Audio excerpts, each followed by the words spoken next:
എനിക്കിപ്പോഴും മനസ്സിലാവാത്തൊരു കാര്യം എന്താ അറിയോ, ഇൻട്രോവേർട്സ് ആയ ആളുകളെ ഇപ്പോഴും കളിയാക്കുന്ന ആളുകളുണ്ട്. എന്ത് കാര്യത്തിന്? ഒരാൾ ഇൻട്രോവേർട്ട് ആകുന്നതിൻ്റെ പിറകിലും എക്സ്ട്രോവേർട്ട് ആകുന്നതിൻ്റെ പിറകിലും വ്യക്തമായ ഒരുപാട് കാരണങ്ങളുണ്ടാവും.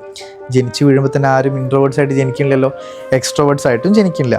അപ്പോൾ അതിൻ്റെ പുറകിൽ എന്തോ വലിയ കാരണങ്ങളും കാര്യങ്ങളും നടന്നിട്ടുണ്ടാകണം. ഇവർ വളർന്നു വരുന്ന സാഹചര്യം, ചൈൽഡ്ഹുഡിൽ ഒരുപാട് കാര്യങ്ങൾ, മേ ബി ഇവർ അനുഭവിച്ച ട്രോമാസ്, ഇതൊക്കെ കൊണ്ടാവും ചിലപ്പോൾ ഇവർ ഇൻട്രോവേർട്സ് ആയി മാറിയത്. അല്ലാതെ അതൊരു കുറ്റോ കുറവോ ഒന്നുമല്ല. അവർ അവരുടേതായ ഒരു സ്പേസിൽ നല്ല ഹാപ്പി ആയിട്ട് ജീവിക്കുന്നത്. ഇത് കാണുന്ന ബാക്കിയുള്ളവർക്കാവും ചിലപ്പോൾ പ്രശ്നം, ഓർക്കൊരു പ്രശ്നം ഉണ്ടാവില്ല. പിന്നെ അതുമല്ല, ഒരാൾ എക്സ്ട്രോവേർട്ട് ആകുന്നത് അയാളുടെ ക്വാളിറ്റി കൊണ്ടും ഒരാൾ ഇൻട്രോവേർട്ട് ആകുന്നത് അയാൾക്ക് തീരെ ക്വാളിറ്റി ഇല്ലാത്തത് കൊണ്ടും ഒന്നല്ല. ഈ രണ്ടു പേർക്കും അവരുടേതായ ഒരു ലൈഫുണ്ട്. അവർ രണ്ടുപേരും ആ ലൈഫിൽ ഹാപ്പി ആവും. പക്ഷെ അതേ സ്ഥാനത്ത് ഇൻട്രോവേർട്സ് ആയ ഒരുപാട് ആളുകൾക്ക് എക്സ്ട്രോവേർട്ട് ആകണം എന്നുണ്ട്.